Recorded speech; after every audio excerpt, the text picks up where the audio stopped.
Gone are the days when people had to converge for any discussion to be held. But as the world develops new technologies, Ugandans have not been left out, embracing new ways of dialoguing through the internet. It's now common to see people engrossed and typing away on their phones or computers, having virtual discussions on different issues on different social media platforms. It's such interactions on social media that government wants to monitor to ensure that they do not threaten national security. We are in the process of setting up that center where these other sources, media, or sources of communication, media of communication mediums can be monitored. Javi Sozi, a new media consultant, thinks otherwise about the government's proposal.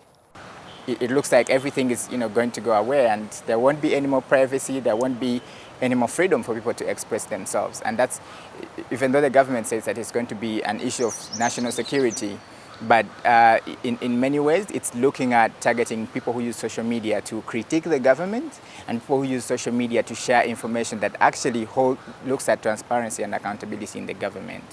They are not saying they're going to control, they're just monitoring.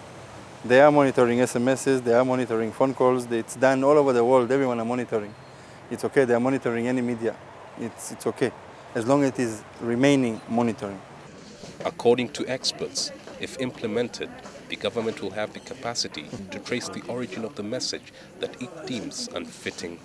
It keeps a track of who are your Facebook friends, who do you email most, and even if they can't find you, they can actually get to the people who you email most or people who you're in touch with. So, which means that it leaves you with technically no privacy.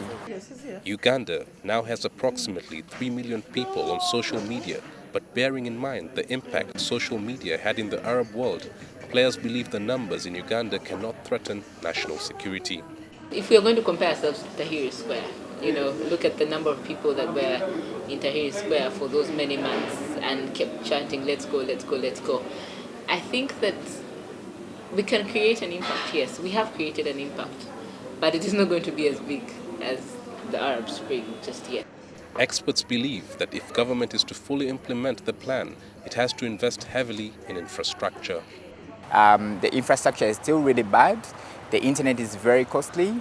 ICT tools are still very expensive. When it comes to capacity building, this is the use of ICTs, the use of computers, the use of mobile phones, the use of internet. What can it do for you? What are the applications that you can use?